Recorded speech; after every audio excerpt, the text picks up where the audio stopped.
Assalamualaikum warahmatullahi wabarakatuh. Kami dari kelompok 4 di sini kami akan membahas tentang demokrasi Pancasila. Untuk pertanyaan pertama, sebelumnya boleh perkenalan diri Kak, nama, domisili, lalu kakaknya bekerja atau kuliah, dan boleh disebutkan prodi. Kalau semisal kakaknya kuliah boleh disebutkan prodi dan dari di mana kakaknya kuliah.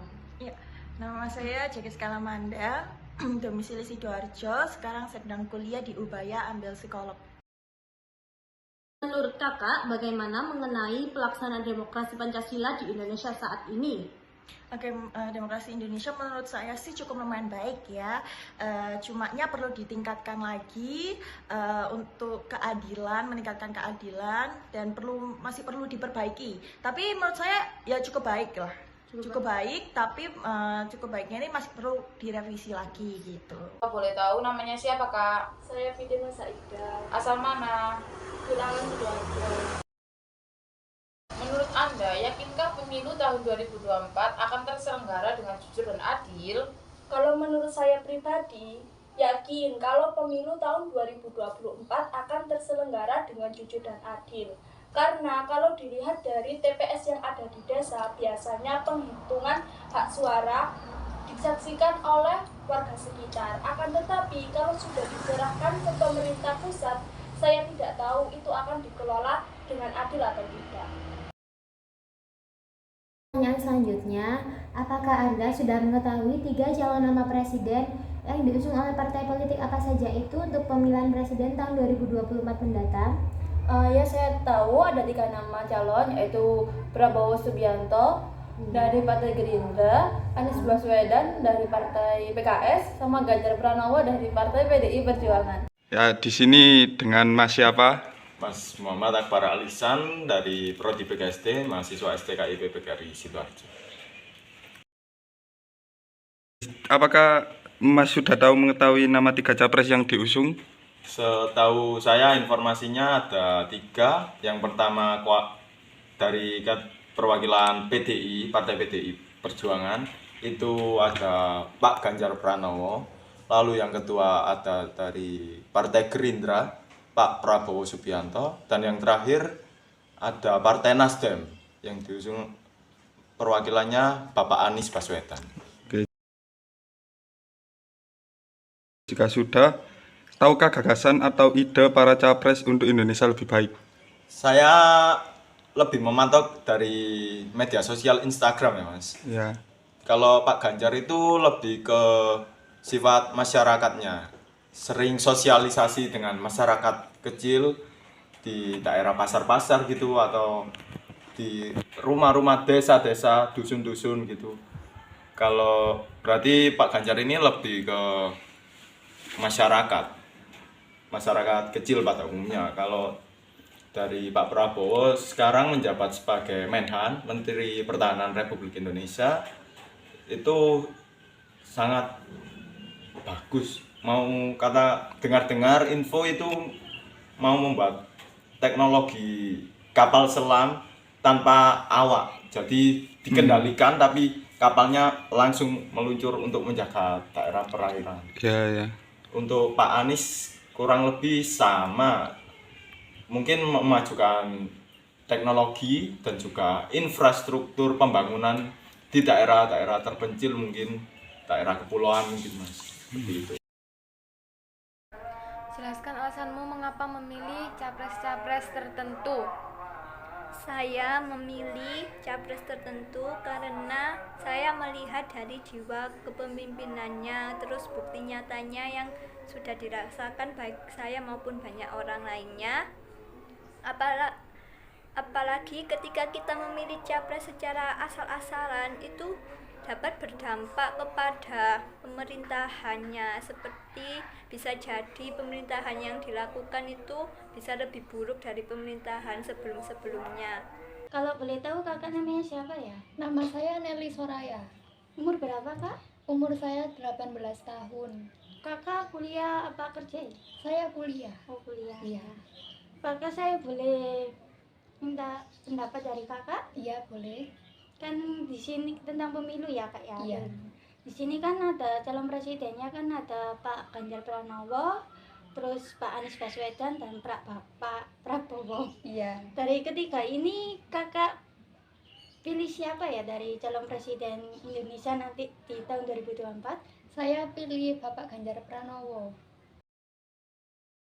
Apakah kakak yakin harapan tersebut akan diwujudkan oleh calon presiden yang kakak pilih? Iya, saya yakin dan saya percaya kepada calon presiden yang saya pilih yaitu Bapak Ganjar Pranowo karena beliau memiliki karakter yang selalu merangkul dan mendengarkan suara hati masyarakatnya. Beliau memang sangat sesuai dengan kriteria pemimpin Indonesia selanjutnya. Berarti kakak yakin yang sudah kakak pilih ya? Iya, saya sangat yakin. Jelaskan harapan Anda untuk Indonesia menjadi lebih baik di bidang khususnya ekonomi, pendidikan, dan penegakan hukum. Oke, dari bidang pendidikan dulu ya. Berhubung saya dari Fakultas Pendidikan juga, saya berharap pendidikan di Indonesia ini lebih baik lagi, lebih maju, karena banyak sekarang biaya atau bantuan pendidikan sejak eranya periode pertama Pak Jokowi tahun 2014 diluncurkannya program KIP, Kartu Indonesia Pintar.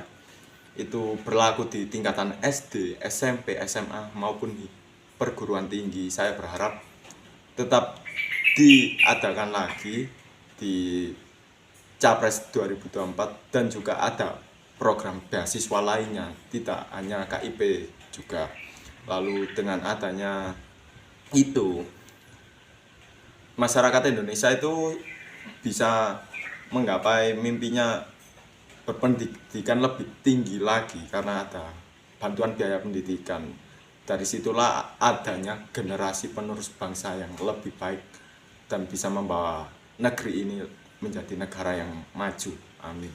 Lalu untuk segi ekonomi, di segi ekonomi ini pendapatan, saya tinggal di Jawa, pendapatan per kapita di Pulau Jawa itu sudah merata. Sayangnya di pulau-pulau lain seperti Sumatera, Kalimantan, Sulawesi, dan Papua atau pulau-pulau kecil lainnya itu masih belum. Karena apa? Kurangnya infrastruktur, lalu juga banyak investor asing yang menguasai daerah tersebut.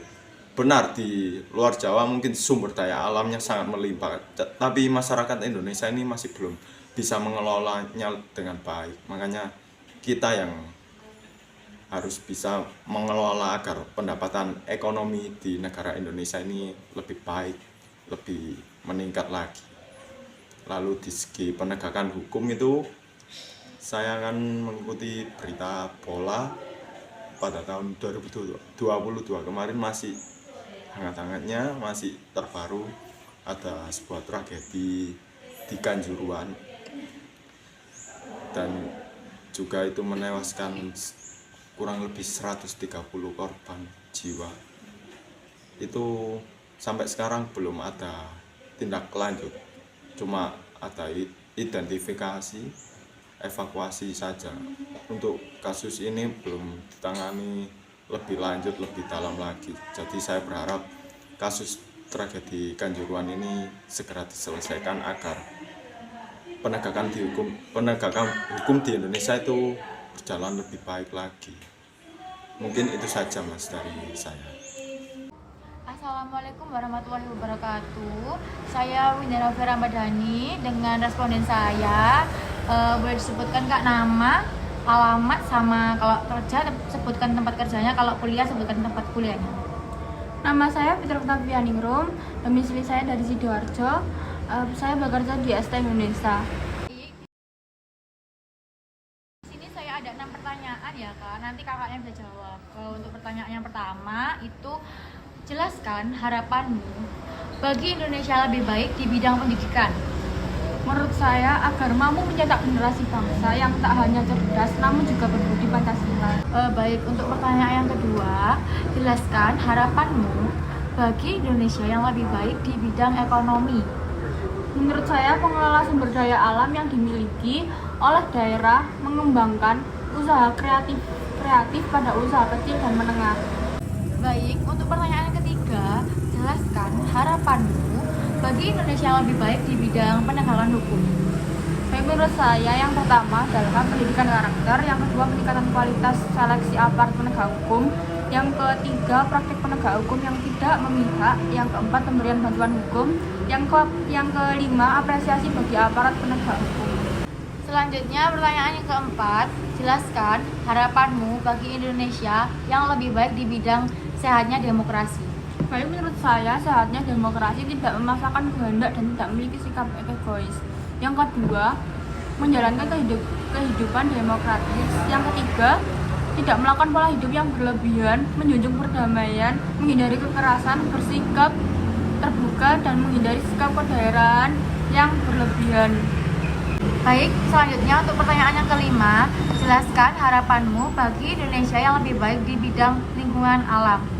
Baik, menurut saya Indonesia yang lebih baik di bidang lingkungan alam, yaitu yang pertama melakukan pengolahan limbah dengan benar, yang kedua menggunakan bahan-bahan yang ramah lingkungan, yang ketiga tidak membuang sampah di sungai atau sumber air lainnya, yang keempat menggunakan deterjen yang ramah lingkungan, yang kelima rutin melakukan upaya pembersihan sumber air, yang keenam menanam pohon di setiap lahan yang tersedia.